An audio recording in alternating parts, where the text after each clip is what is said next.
ਸੋ ਹਾਂਜੀ ਦੋਸਤੋ, ਸਤਿ ਸ਼੍ਰੀ ਅਕਾਲ ਜੀ। ਮੈਂ ਰਮਨਦੀਪ ਸਿੰਘ ਇੱਕ ਵਾਰੀ ਫਿਰ ਹਾਜ਼ਰ ਹਾਂ ਤੁਹਾਡੇ ਆਪਣੇ ਚੈਨਲ ਰਮਨ ਇੰਸਟੀਟਿਊਟ 'ਤੇ ਅਤੇ ਸਵਾਗਤ ਕਰਦਾ ਹਾਂ ਸਾਰਿਆਂ ਦਾ ਇੱਕ ਵਾਰ ਤੋਂ ਫਿਰ ਇਸ ਚੈਨਲ ਉੱਤੇ।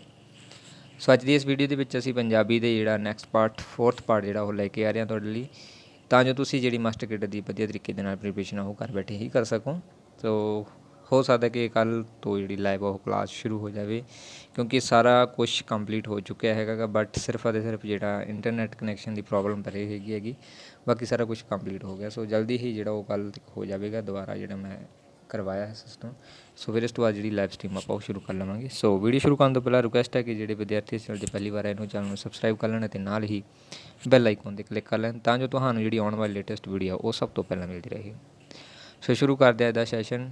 ਸੋ ਅੱਜ ਦਾ ਜਿਹੜਾ ਸਾਡਾ ਟੌਪਿਕ ਉਹ ਕਵਿਤਾ ਭਾਗ ਹੈ, ਆਧੁਨਿਕ ਕਵੀ ਨੇ ਇਸ ਦੇ ਵਿੱਚ ਸਾਰੇ। ਸੋ ਇਹ ਪਾਰਟ ਚੱਲਦਾ ਪਿਆ ਸਾਡਾ ਆਧੁਨਿਕ ਕਾਵਿ ਵਾਲਾ ਹਾਲੇ, ਠੀਕ ਹੈ। ਔਰ ਪਾਰਟ 4th ਹੈਗਾ ਪਾਰਟ ਜਿਹੜੇ 3 ਸੀ ਉਹ ਪਹਿਲਾਂ ਅਪਲੋਡ ਕਰ ਦਿੱਤੇ ਨੇ, ਉਹ ਤੁਸੀਂ ਜਿਹੜਾ ਪਲੇਲਿਸਟ ਦੇ ਵਿੱਚ ਜਾ ਕੇ ਦੇਖ ਸਕਦੇ ਹੋ ਪੰਜਾਬੀ ਵਾਲੀ। ਸੋ ਉੱਥੇ ਤੁਸੀਂ ਚੰਗੇ ਤਰੀਕੇ ਦੇ ਨਾਲ ਇਹਨੂੰ ਸਮਝ ਸਕਦੇ ਹੋ। ਸੋ ਸ਼ੁਰੂ ਕਰਦੇ ਹਾਂ ਸੈਸ਼ਨ। ਸੋ ਲਾਸਟ ਕੱਲ੍ਹ ਵਾਲੀ ਜਿਹੜੀ ਵੀਡੀਓ ਦੇ ਵਿੱਚ ਇੱਕ ਕੁਐਸਚਨ ਸੀਗਾ ਜਿਸ ਦੇ ਵਿੱਚ ਸੀਗਾ ਕਿ ਸੁਰਜੀਤ ਪਾਤਰ ਨੂੰ ਜਿਹੜਾ 2011 ਦੇ ਵਿੱਚ ਪਦਮ ਸ਼੍ਰੀ ਨਾਲ ਜਿਹੜਾ ਸਨਮਾਨ ਕੀਤਾ ਗਿਆ ਸੀ, ਬਟ ਉਹਦਾ ਸਹੀ ਆਨਸਰ ਜਿਹੜਾ ਉਹ 2012 ਦੇ ਵਿੱਚ ਹੋਇਆ ਹੈਗਾ। ਸੋ ਉੱਥੇ ਥੋੜ੍ਹੀ ਜਿਹੀ ਮਿਸਟੇਕ ਹੋ ਗਈ ਸੀਗੀ, ਠੀਕ ਹੈ, ਟਾਈਪ ਗਲਤ ਹੋ ਗਿਆ ਸੀਗਾ। ਸੋ 2012 ਦੇ ਵਿੱਚ ਸੁਰਜੀਤ ਪਾਤਰ ਨੂੰ ਜਿਹੜਾ ਭਾਰਤ ਸਰਕਾਰ ਵੱਲੋਂ ਪਦਮ ਸ਼੍ਰੀ ਜਿਹੜਾ ਮਿਲਿਆ ਸੀ। ਸੋ ਅੱਜ ਦਾ ਫਸਟ ਕੁਐਸਚਨ ਹੈ, ਬਾਬਾ ਬਲਵੰਤ ਦਾ ਪਹਿਲਾ ਕਾਵਿ ਸੰਗ੍ਰਹਿ ਕਿਹੜਾ ਸੀ ਜੋ 1941 ਦੇ ਵਿੱਚ ਛਪਿਆ ਸੀ? ਸੋ ਆਪਸ਼ਨ 1 ਹੈ ਅਮਰ ਗੀਤ, ਆਪਸ਼ਨ 2 ਹੈ ਜਵਾਲਾਮੁਖੀ, ਆਪਸ਼ਨ 3 ਹੈ ਸੁਗੰਧ ਸਮੀਰ ਅਤੇ ਆਪਸ਼ਨ 4 ਹੈ ਮਹਾਨਾਚ। ਸੋ ਬਾਬਾ ਬਲਵੰਤ ਜੀ ਜਿਹੜੇ ਕਾਫੀ ਪ੍ਰਸਿੱਧ ਰਹੇ ਨੇਗੇ, ਆਪਣੀ ਕਾਫੀ ਰਚਨਾਵਾਂ ਉਹਨਾਂ ਨੇ ਲਿਖੀਆਂ ਨੇ। ਸੋ ਇਹਦਾ ਜਿਹੜਾ ਸਹੀ ਆਨਸਰ ਉਹ ਮਹਾਨਾਚ ਜਿਹੜਾ ਸੀਗਾ ਉਹ ਬਾਬਾ ਬਲਵੰਤ ਜੀ ਦਾ ਪਹਿਲਾ ਕਾਵਿ ਸੰਗ੍ਰਹਿ ਸੀ, ਜਿਹੜਾ ਕਿ 1941 ਦੇ ਵਿੱਚ ਛਪਿਆ ਸੀਗਾ।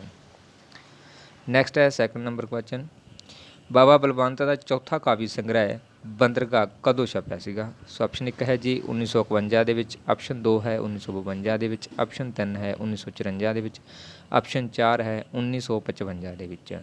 ਸੋ ਰਾਈਟ ਆਨਸਰ ਹੈ 1955 ਦੇ ਵਿੱਚ ਬਾਬਾ ਬਲਵੰਤ ਜੀ ਦਾ ਜਿਹੜਾ ਚੌਥਾ ਕਾਵਿ ਸੰਗ੍ਰਹਿ ਹੈ ਬੰਦਰਗਾਹ ਜਿਹੜਾ ਉਹ ਛਪਿਆ ਸੀਗਾ, ਪ੍ਰਕਾਸ਼ਿਤ ਹੋਇਆ ਸੀਗਾ। ਸੋ ਨੈਕਸਟ ਹੈ 3 ਨੰਬਰ ਕੁਐਸਚਨ, ਬਾਬਾ ਬਲਵੰਤ ਜੀ ਦੀ ਸ਼ੈਲੀ ਕਿਹੋ ਜਿਹੀ ਹੈਗੀ ਹੈ, ਯਾਨੀ ਕਿ ਕਿਸ ਸ਼ੈਲੀ ਦੇ ਵਿੱਚ ਜ਼ਿਆਦਾ ਜਿਹੜੀਆਂ ਆਪਣੀਆਂ ਰਚਨਾਵਾਂ ਲਿਖਦੇ ਨੇ, ਕਿਹਨਾਂ ਨੂੰ ਪ੍ਰਮੁੱਖ ਰੱਖਦੇ ਨੇ ਉਹ?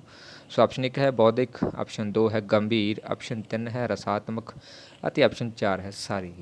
ਸੋ ਬਾਬਾ ਬਲਵੰਤ ਜੀ ਜਿਹੜੀ ਸ਼ੈਲੀ ਨੇ, ਜਿਹੜੇ ਉਹਨਾਂ ਦੇ ਕਾਵਿ ਸੰਗ੍ਰਹਿ ਨੇ, ਜੋ ਵੀ ਨੇ ਕਵਿਤਾਵਾਂ ਨੇਗੀਆਂ, ਸੋ ਉਹ ਸਾਰੀਆਂ ਬੌਧਿਕ ਨਾਲ ਸੰਬੰਧਿਤ ਹੋਣੀਆਂ, ਗੰਭੀਰ ਮਸਲਿਆਂ ਨਾਲ ਸੰਬੰਧਿਤ ਹੋਣੀਆਂ, ਰਸਾਤਮਕ ਹੋਣੀਆਂ, ਯਾਨੀ ਕਿ ਇੰਟਰਸਟਿੰਗ ਜਿਹੜੀਆਂ ਹੋਣਗੀਆਂ ਉਹ। ਸੋ ਇਹ ਸਾਰੇ ਜਿਹੜੇ ਤੱਤ ਨੇ, ਸ਼ੈਲੀ ਹੈ ਜਿਹੜੀ ਉਹਨਾਂ ਦੀਆਂ ਕਾਵਿ ਸੰਗ੍ਰਹਿ ਦੇ ਵਿੱਚ ਦੇਖਣ ਨੂੰ ਮਿਲਦੀ ਹੈ। ਸੋ ਨੈਕਸਟ ਹੈ 4 ਨੰਬਰ, ਜਸਵੰਤ ਸਿੰਘ ਨੇਕੀ ਦਾ ਜਨਮ ਕਦੋਂ ਹੋਇਆ ਹੈ? ਸੋ ਆਪਸ਼ਨ 1 ਹੈ 1921 ਦੇ ਵਿੱਚ, ਆਪਸ਼ਨ 2 ਹੈ 1922 ਦੇ ਵਿੱਚ, ਆਪਸ਼ਨ 3 ਹੈ 1925 ਦੇ ਵਿੱਚ ਅਤੇ ਆਪਸ਼ਨ 4 ਹੈ 1927 ਦੇ ਵਿੱਚ। ਸੋ ਜਸਵੰਤ ਸਿੰਘ ਨੇਕੀ ਦਾ ਜਿਹੜਾ ਜਨਮ ਹੈਗਾ ਉਹ 1925 ਦੇ ਵਿੱਚ ਹੋਇਆ ਹੈਗਾ ਜਸਵੰਤ ਸਿੰਘ ਨੇਕੀ। ਸੋ ਨੈਕਸਟ ਹੈ 5 ਨੰਬਰ ਕੁਐਸਚਨ, ਜਸਵੰਤ ਸਿੰਘ ਨੇਕੀ ਕਵੀ ਹੈ ਕਿਸ ਪ੍ਰਕਾਰ ਦਾ, ਕਿਸ ਤਰੀਕੇ ਦੇ ਨਾਲ ਉਹ ਜ਼ਿਆਦਾ ਜੁੜੇ ਹੋਏ ਨੇ, ਕਿਸ ਵਿਸ਼ੇ ਦੇ ਨਾਲ?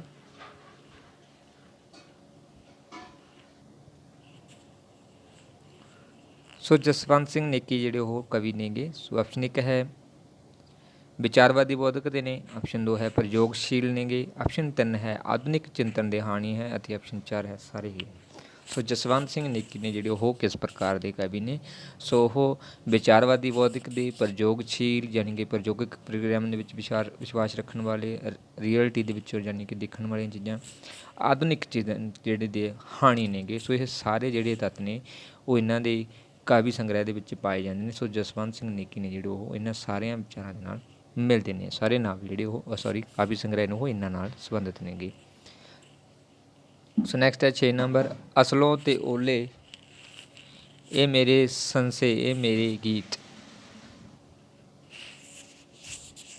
ਅਸਲੋਂ ਤੇ ਓਲੇ ਇਹ ਮੇਰੇ ਸੰਸੇ ਇਹ ਮੇਰੇ ਗੀਤ, ਸਮ੍ਰਿਤੀ ਦੀ ਕਿਰਨ ਤੋਂ ਪਹਿਲਾਂ, ਕਰੋਨਾ ਦਾ ਛੋਹ ਤੋਂ ਮਗਰੋਂ। ਕਾਵਿ ਸੰਗ੍ਰਹਿ ਦਾ ਜਿਹੜਾ ਕਾਵੀ ਉਹ ਕੌਣ ਹੈ? ਸੋ ਇਹ ਚਾਰੋਂ ਪੰਜੇ ਜਿਹੜੇ ਕਾਵਿ ਸੰਗ੍ਰਹਿ ਨੇ ਇਹ ਕਿਹਨਾਂ ਦੇ ਨੇਗੇ, ਕਿਹਨਾਂ ਦੀਆਂ ਰਚਨਾਵਾਂ ਨੇ? ਸੋ ਆਪਸ਼ਨ 1 ਹੈ ਪ੍ਰੋਫੈਸਰ ਪੂਰਨ ਸਿੰਘ, ਆਪਸ਼ਨ 2 ਹੈ ਜਸਵੰਤ ਸਿੰਘ ਨੇਕੀ, ਆਪਸ਼ਨ 3 ਹੈ ਵਿਧਾਤਾ ਸਿੰਘ ਤੀਰ ਅਤੇ ਆਪਸ਼ਨ 4 ਹੈ ਪ੍ਰੀਤਮ ਸਿੰਘ ਸਫੀਰ। ਸੋ ਸਹੀ ਆਨਸਰ ਜਿਹੜਾ ਉਹ ਜਸਵੰਤ ਸਿੰਘ ਨੇਕੀ ਜੀ ਦੇ ਜਿਹੜੇ ਇਹ ਸਾਰੇ ਕਾਵਿ ਸੰਗ੍ਰਹਿ ਨੇ, ਅਸਲੋਂ ਤੇ ਓਲੇ ਇਹ ਮੇਰੇ ਸੰਸੇ ਇਹ ਮੇਰੇ ਗੀਤ, ਸਮ੍ਰਿਤੀ ਦੀ ਕਿਰਨ ਤੋਂ ਪਹਿਲਾਂ, ਕਰੋਨਾ ਦਾ ਛੋ ਜਿਹੜਾ ਮਗਰੋਂ, ਇਹ ਸਾਰੇ ਕਾਵਿ ਸੰਗ੍ਰਹਿ ਜਸਵੰਤ ਸਿੰਘ ਨੇਕੀ ਜੀ ਦੇ ਦੁਆਰਾ ਲਿਖੇ ਗਏ ਨੇ। ਸੋ ਨੈਕਸਟ ਹੈ 7 ਨੰਬਰ, ਜਸਵੰਤ ਸਿੰਘ ਨੇਕੀ ਦੀ ਕਿਹੜੀ ਰਚਨਾ ਨੂੰ ਸਾਹਿਤ ਅਕਾਦਮੀ ਵੱਲੋਂ ਨਾਮ ਦਿੱਤਾ ਗਿਆ ਹੈ? ਸੋ ਆਪਸ਼ਨ 1 ਹੈ ਕਰੋਨਾ ਦੀ ਛੋਹ ਤੋਂ ਮਗਰੋਂ, ਆਪਸ਼ਨ 2 ਹੈ ਅਸਲੋਂ ਤੇ ਓਲੇ, ਆਪਸ਼ਨ 3 ਹੈ ਇਹ ਮੇਰੇ ਸੰਸੇ, ਇਹ ਮੇਰੇ ਗੀਤ, ਅਤੇ ਆਪਸ਼ਨ 4 ਹੈ ਸਮ੍ਰਿਤੀ ਦੀ ਕਿਰਨ ਤੋਂ ਪਹਿਲਾਂ। ਸੋ ਸਹੀ ਆਨਸਰ ਹੈ ਕਰੋਨਾ ਦੀ ਛੋਹ ਤੋਂ ਮਗਰੋਂ ਜਿਹੜਾ ਜਸਵੰਤ ਸਿੰਘ ਨੇਕੀ ਦੀ ਰਚਨਾ ਜਿਹੜੀ ਸਭ ਤੋਂ ਪ੍ਰਸਿੱਧ ਰਹੀ ਹੈ, ਇਸੇ ਨੂੰ ਹੀ ਸਾਹਿਤ ਅਕਾਦਮੀ ਨਾਮ ਜਿਹੜਾ ਉਹ ਦਿੱਤਾ ਗਿਆ ਹੈਗਾ। So next 8 number question, Jaswant Singh Neki ਦੀ ਕਾਵਿ ਸ਼ੈਲੀ ਕਿਹੜੇ ਗੁਣਾਂ ਦਾ ਸੁੰਦਰ ਸੁਮੇਲ ਹੈ? ਸੋ ਆਪਸ਼ਨ 1 ਹੈ ਬੌਧਿਕਤਾ ਦੀ, ਆਪਸ਼ਨ 2 ਹੈ ਦਰਸ਼ਕਤਾ ਦੀ, ਆਪਸ਼ਨ 3 ਹੈ ਬਿੰਬ ਵਿਧਾਨ ਦੀ, ਅਤੇ ਆਪਸ਼ਨ 4 ਹੈ ਸਾਰੇ ਹੀ। ਸੋ ਜਸਵੰਤ ਸਿੰਘ ਨੇਕੀ ਦੀ ਜਿਹੜੀ ਕਾਵਿ ਸ਼ੈਲੀ ਆ ਉਹ ਕਿਹੜੇ ਗੁਣਾਂ ਦਾ ਸੁੰਦਰ ਸੁਮੇਲ ਹੈ? ਸੋ ਇਹ ਸਾਰੇ ਹੀ ਜਿਹੜੇ ਤੱਤ ਉਹਨਾਂ ਦੀ ਕਾਵਿ ਸ਼ੈਲੀ ਦੇ ਵਿੱਚ ਦੇਖਣ ਨੂੰ ਮਿਲਦੇ ਨੇ। ਬੌਧਿਕਤਾ ਵੀ ਮਿਲਦੀ ਹੈ, ਦਾਰਸ਼ਨਿਕਤਾ ਫਿਲਾਸਫੀ ਵੀ ਦੇਖਣ ਨੂੰ ਮਿਲਦੀ ਹੈ, ਬਿੰਬ ਵਿਧਾਨ ਵੀ ਜਿਹੜਾ ਦੇਖਣ ਨੂੰ ਮਿਲਦਾ ਹੈ। ਸੋ ਨੈਕਸਟ ਹੈ 9 ਨੰਬਰ, ਜਗਤਾਰ ਦਾ ਜਨਮ ਜਿਹੜਾ ਕਦੋਂ ਹੋਇਆ ਹੈ? ਸੋ ਕਾਵਿ ਜਿਹੜੀ ਲਿਖਦੇ ਸੀ। ਸੋ ਆਪਸ਼ਨ 1 ਹੈ 6 ਜੂਨ 1935 ਨੂੰ, ਆਪਸ਼ਨ 3 ਹੈ 2 ਹੈ 7 ਜੂਨ 1936 ਨੂੰ, ਅਤੇ ਆਪਸ਼ਨ 3 ਹੈ 8 ਜੂਨ 1937, ਅਤੇ ਆਪਸ਼ਨ 4 ਹੈ ਜੀ 9 ਜੂਨ 1938। ਸੋ ਜਗਤਾਰ ਜਿਹੜੇ ਕਾਵਿ ਸੰਗ੍ਰਹਿ ਲਿਖਦੇ ਸੀਗੇ, ਰਚਨਾਕਾਰ ਸੀ, ਕਾਫੀ ਪ੍ਰਸਿੱਧ ਰਹੀਆਂ ਨੇ ਇਹਨਾਂ ਦੀਆਂ। ਸੋ ਇਹਨਾਂ ਦਾ ਜਿਹੜਾ ਜਨਮ ਹੋਇਆ ਹੈਗਾ ਉਹ 6 ਜੂਨ 1935 ਨੂੰ ਹੋਇਆ ਹੈਗਾ ਜਗਤਾਰ ਜੀ ਦਾ ਜਨਮ। ਠੀਕ ਹੈ ਜੀ। ਸੋ ਨੈਕਸਟ ਹੈ 10 ਨੰਬਰ, ਜਗਤਾਰ ਉਰਦੂ ਤੋਂ ਬਿਨਾਂ ਹੋਰ ਕਿਹੜੀ ਭਾਸ਼ਾ ਦੇ ਮਾਹਿਰ ਸੀ? ਸੋ ਆਪਸ਼ਨ 1 ਹੈ ਹਿੰਦੀ, ਆਪਸ਼ਨ 2 ਹੈ ਅੰਗਰੇਜ਼ੀ ਤੇ ਸਿੰਧੀ, ਆਪਸ਼ਨ 3 ਹੈ ਫਾਰਸੀ, ਅਤੇ ਆਪਸ਼ਨ 4 ਹੈ ਸਾਰੇ। ਸੋ ਜਗਤਾਰ ਜਿਹੜੇ ਸੀਗੇ ਉਹ ਉਰਦੂ ਤੋਂ ਇਲਾਵਾ ਹੋਰ ਪੰਜਾਬੀ, ਠੀਕ ਹੈ, ਔਰ ਹਿੰਦੀ, ਅੰਗਰੇਜ਼ੀ, ਸਿੰਧੀ ਅਤੇ ਫਾਰਸੀ ਜਿਹੜੀਆਂ ਇਹ ਭਾਸ਼ਾਵਾਂ ਨੂੰ ਜਾਣਦੇ ਸੀਗੇ। ਸੋ ਇਹਨਾਂ ਭਾਸ਼ਾਵਾਂ ਤੋਂ ਉਹ ਜਾਣੂ ਸੀਗੇ, ਹਿੰਦੀ, ਫਾਰਸੀ, ਅੰਗਰੇਜ਼ੀ ਅਤੇ ਸਿੰਧੀ, ਉਰਦੂ ਤੋਂ ਇਲਾਵਾ। ਸੋ ਨੈਕਸਟ ਹੈ ਜੀ 11 ਨੰਬਰ, ਜਗਤਾਰ ਨੂੰ ਕਿਹੜੀ ਕਾਵਿ ਸੰਗ੍ਰਹਿ ਲਈ ਭਾਰਤੀ ਅਕਾਦਮੀ ਵੱਲੋਂ ਇਨਾਮ ਪ੍ਰਾਪਤ ਹੋਇਆ ਸੀ? ਸੋ ਆਪਸ਼ਨ 1 ਹੈ ਜੀ ਜੁਗਨੂ, ਆਪਸ਼ਨ 2 ਹੈ ਦੀਵਾ ਅਤੇ ਦਰਿਆ, ਆਪਸ਼ਨ 3 ਹੈ 1 ਅਤੇ 2, ਅਤੇ ਆਪਸ਼ਨ 4 ਹੈ ਅਧੂਰਾ ਆਦਮੀ। ਸੋ ਰਾਈਟ ਆਨਸਰ ਹੈਗਾ ਜੁਗਨੂ ਅਤੇ ਦੀਵਾ ਦਰਿਆ ਜਿਹੜਾ ਉਸ ਦੇ ਲਈ ਉਸਨੂੰ ਭਾਰਤੀ ਅਕਾਦਮੀ ਵੱਲੋਂ ਇਨਾਮ ਮਿਲਿਆ ਸੀਗਾ। ਜਗਤਾਰ ਜੀ ਦੀਆਂ ਜਿਹੜੀਆਂ 2 ਰਚਨਾਵਾਂ ਜੁਗਨੂ ਅਤੇ ਦੀਵਾ ਅਤੇ ਦਰਿਆ ਹੈਗਾ। ਨੈਕਸਟ ਹੈ ਜੀ 12 ਨੰਬਰ, ਹੇਠ ਲਿਖੇ ਕਵੀਆਂ ਵਿੱਚੋਂ ਕਿਸ ਨੇ ਪਾਕਿਸਤਾਨੀ ਕਿਰਤਾਂ ਨੂੰ ਗੁਰਮੁਖੀ ਵਿੱਚ ਲਿਪਿਅੰਤਰ ਕੀਤਾ ਹੈਗਾ? ਯਾਨੀ ਕਿ ਪਾਕਿਸਤਾਨਾਂ ਦੁਆਰਾ ਜੋ ਕੁਝ ਲਿਖਿਆ ਗਿਆ ਸੀ ਉਸ ਨੂੰ ਗੁਰਮੁਖੀ ਲਿਪੀ ਦੇ ਵਿੱਚ ਲਿਖ ਕੇ ਉਹਨਾਂ ਨੇ ਪੇਸ਼ ਕੀਤਾ ਹੈ। ਸੋ ਆਪਸ਼ਨ 1 ਹੈ ਪ੍ਰੋਫੈਸਰ ਪੂਰਨ ਸਿੰਘ, ਆਪਸ਼ਨ 2 ਹੈ ਹੀਰਾ ਸਿੰਘ ਦਰਦ, ਆਪਸ਼ਨ 3 ਹੈ ਬਾਬਾ ਬਲਵੰਤ, ਅਤੇ ਆਪਸ਼ਨ 4 ਹੈ ਜਗਤਾਰ। ਸੋ ਰਾਈਟ ਆਨਸਰ ਹੈ ਜਗਤਾਰ ਜਿਹੜਾ ਇਸ ਦਾ ਸਹੀ ਉੱਤਰ ਹੈਗੀ। ਸੋ ਪਾਕਿਸਤਾਨੀ ਕਿਰਤਾਂ ਨੂੰ ਜਿਹੜਾ ਗੁਰਮੁਖੀ ਲਿਪੀ ਦੇ ਅੰਤਰ ਕੀਤਾ ਹੈ ਉਹ ਜਗਤਾਰ ਜੀ ਨੇ ਕੀਤਾ ਹੈ।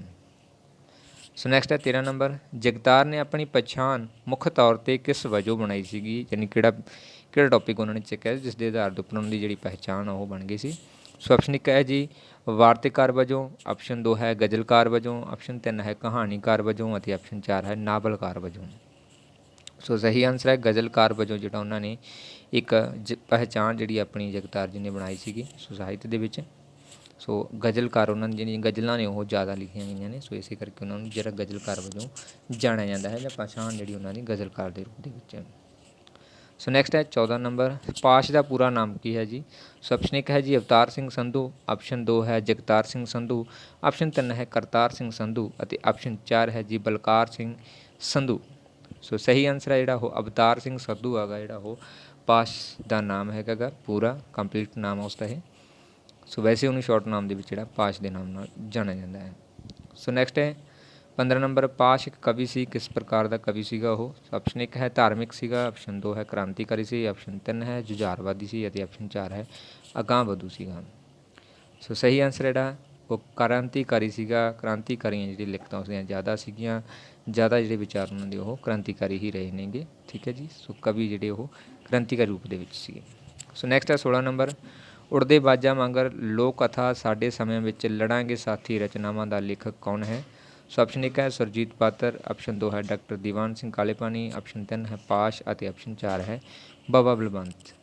ਸੋ ਸਹੀ ਆਨਸਰ ਹੈ ਪਾਸ਼ ਹੈ। ਪਾਸ਼ ਜੀ ਦੇ ਦੁਆਰਾ ਇਹ ਜਿਹੜੀਆਂ ਰਚਨਾਵਾਂ ਲਿਖੀਆਂ ਗਈਆਂ ਨੇ। ਉੜਦੇ ਬਾਜਾਂ ਮਗਰੋਂ ਲੋਕ ਕਥਾ ਸਾਡੇ ਸਮੇਂ ਵਿੱਚ ਲੜਾਂਗੇ ਸਾਥੀ ਰਚਨਾਵਾਂ ਨੇ ਜਿਹੜੀਆਂ ਸਾਰੀਆਂ ਇਹ ਪਾਸ਼ ਦੀਆਂ ਨੇ। ਸੋ ਨੈਕਸਟ ਹੈ 17 ਨੰਬਰ, ਪਾਸ਼ ਦਾ ਨਾਂ ਕਿਹੜੀ ਲਹਿਰ ਦੇ ਨਾਲ ਜੁੜਿਆ ਹੋਇਆ ਹੈ? ਸੋ ਆਪਸ਼ਨ 1 ਹੈ ਸਮਾਜਵਾਦੀ ਲਹਿਰ, ਆਪਸ਼ਨ 2 ਹੈ ਜੁਝਾਰਵਾਦੀ ਲਹਿਰ, ਆਪਸ਼ਨ 3 ਹੈ ਧਾਰਮਿਕ ਲਹਿਰ ਅਤੇ ਆਪਸ਼ਨ 4 ਹੈ ਨਕਸਲਵਾਦੀ ਲਹਿਰ। ਸੋ ਸਹੀ ਆਨਸਰ ਜਿਹੜਾ ਉਹ ਨਕਸਲਵਾਦੀ ਹੈ। ਨਕਸਲਵਾਦੀ ਮਤਲਬ ਕਿ ਇੱਕ ਅਲੱਗ ਤੋਂ ਜਿਹੜੀ ਉਹਨਾਂ ਦੀ ਕ੍ਰਾਂਤੀਕਾਰੀ ਰੂਪ ਜਿਹੜਾ ਉਹਨਾਂ ਨੇ ਧਾਰਨ ਕੀਤਾ ਹੋਇਆ ਸੀ, ਜ਼ਿਆਦਾ ਰਚਨਾਵਾਂ ਜਿਹੜੀਆਂ ਉਹ ਕ੍ਰਾਂਤੀਕਾਰੀ ਸੀ, ਇਸੇ ਦੇ ਆਧਾਰ ਦੇ ਉੱਪਰ ਹੀ ਉਹਨਾਂ ਨੂੰ ਜਿਹੜਾ ਨਕਸਲਵਾਦੀ ਕਿਹਾ ਜਾਂਦਾ ਹੈਗਾ ਗਾ। ਸੋ ਨੈਕਸਟ ਹੈ 18 ਨੰਬਰ, ਪਾਸ਼ ਦੀ ਮੌਤ ਕਦੋਂ ਹੋਈ ਹੈ? ਸੋ ਆਪਸ਼ਨ 1 ਹੈ 23 ਮਾਰਚ 1988 ਨੂੰ, ਆਪਸ਼ਨ 2 ਹੈ 24 ਮਾਰਚ 1998 ਨੂੰ, ਆਪਸ਼ਨ 3 ਹੈ 25 ਮਾਰਚ 1998 ਅਤੇ ਆਪਸ਼ਨ 4 ਹੈ 27 ਮਾਰਚ 1998। ਸੋ ਸਹੀ ਆਨਸਰ ਜਿਹੜਾ ਹੈ ਉਹ 23 ਮਾਰਚ 1988 ਨੂੰ ਜਿਹੜੀ ਪਾਸ਼ ਦੀ ਜਿਹੜੀ ਮੌਤ ਹੋਈ ਹੈਗੀ। ਸੋ ਠੀਕ ਹੈ ਜੀ। ਸੋ ਨੈਕਸਟ ਹੈ ਜੀ 19 ਨੰਬਰ, ਪਾਸ਼ ਦੇ ਮਰਨ ਪਿੱਛੋਂ ਉਸ ਦੀਆਂ ਕਵਿਤਾਵਾਂ ਨੂੰ ਕਿਹੜੇ ਸਿਰਲੇਖ ਅਧੀਨ ਪ੍ਰਕਾਸ਼ਿਤ ਕੀਤਾ ਗਿਆ ਹੈ? ਸੋ ਆਪਸ਼ਨ 1 ਹੈ ਬਾਕੀ ਕਵਿਤਾਵਾਂ, ਆਪਸ਼ਨ 2 ਹੈ ਮਰਨ ਪਿੱਛੋਂ, ਆਪਸ਼ਨ 3 ਹੈ ਖਿਲਰੇ ਹੋਏ ਵਰਕੇ ਅਤੇ ਆਪਸ਼ਨ 4 ਹੈ ਕੋਈ ਨਹੀਂ। ਸੋ ਮਰਨ ਤੋਂ ਪਿੱਛੋਂ ਜਿਹੜੀਆਂ ਉਹਨਾਂ ਦੀਆਂ ਕਵਿਤਾਵਾਂ ਨੂੰ ਸਿਰਲੇਖ ਅਧੀਨ ਪ੍ਰਕਾਸ਼ਿਤ ਕੀਤਾ ਗਿਆ ਉਹ ਹੈ ਖਿਲਰੇ ਹੋਏ ਵਰਕੇ। ਸੋ ਇਸ ਸਿਰਲੇਖ ਅਧੀਨ ਜਿਹੜੀਆਂ ਮਰਨ ਦੇ ਪਿੱਛੋਂ ਜਿਹੜੀਆਂ ਉਹਨਾਂ ਦੀਆਂ ਕਵਿਤਾਵਾਂ ਨੂੰ ਪ੍ਰਕਾਸ਼ਿਤ ਕੀਤਾ ਗਿਆ ਹੈ। ਸੋ ਨੈਕਸਟ ਹੈ 19 ਨੰਬਰ, ਜਿਉਂਦੇ ਜੀ ਪਾਸ਼ ਨੇ ਕਿਹੜੇ ਕਾਵਿ ਸੰਗ੍ਰਹਿ ਦੀ ਜਿਹੜੀ ਰਚਨਾ ਕੀਤੀ ਸੀ? ਸੋ ਆਪਸ਼ਨ 1 ਹੈ ਲੋਕ ਕਥਾ, ਆਪਸ਼ਨ 2 ਹੈ ਉਡਦੇ ਬਾਜਾਂ ਵਾਂਗਰ, ਆਪਸ਼ਨ 3 ਹੈ ਸਾਡੇ ਸਮਿਆਂ ਵਿੱਚ ਅਤੇ ਆਪਸ਼ਨ 4 ਹੈ ਸਾਰੇ। ਸੋ ਸਹੀ ਆਨਸਰ ਹੈ ਜਿਹੜਾ ਉਹ ਜਿਉਂਦੇ ਜੀ ਜਿਹੜੇ ਉਹਨਾਂ ਦੀਆਂ ਕਾਵਿ ਸੰਗ੍ਰਹਿ ਸੀਗੇ ਉਹ ਲੋਕ ਕਥਾ, ਉਡਦੇ ਬਾਜਾਂ ਵਾਂਗਰ, ਸਾਡੇ ਸਮਿਆਂ ਵਿੱਚ ਜਿਹੜੇ ਨੇ ਇਹ ਤਿੰਨੋਂ ਹੀ ਜਿਹੜੇ ਉਹਨਾਂ ਨੇ ਜਿਉਂਦੇ ਜੀ ਲਿਖੇ ਸੀਗੇ। ਸੋ ਅੱਜ ਦੇ ਸੈਸ਼ਨ ਦੇ ਵਿੱਚ ਪੰਜਾਬੀ ਦੇ ਇੰਨੇ ਹੀ ਕੁਐਸਚਨ ਨੇ। ਸੋ ਆਸ ਕਰਦਾ ਸਭ ਲਈ ਹੈਲਪਫੁਲ ਰਹਿਣਗੇ, ਸਭ ਨੂੰ ਕੁਛ ਨਾ ਕੁਛ ਜ਼ਰੂਰ ਸਿੱਖਣ ਨੂੰ ਮਿਲੇਗਾ। ਸੋ ਜੇਕਰ ਵੀਡੀਓ ਅੱਛੀ ਲੱਗੀ ਤਾਂ ਲਾਈਕ ਜ਼ਰੂਰ ਕਰ ਦਿਓ ਅਤੇ ਵੱਧ ਤੋਂ ਵੱਧ ਜਿਹੜੀ ਸ਼ੇਅਰ ਜ਼ਰੂਰ ਕਰ ਦਿਓ। Thank you very much.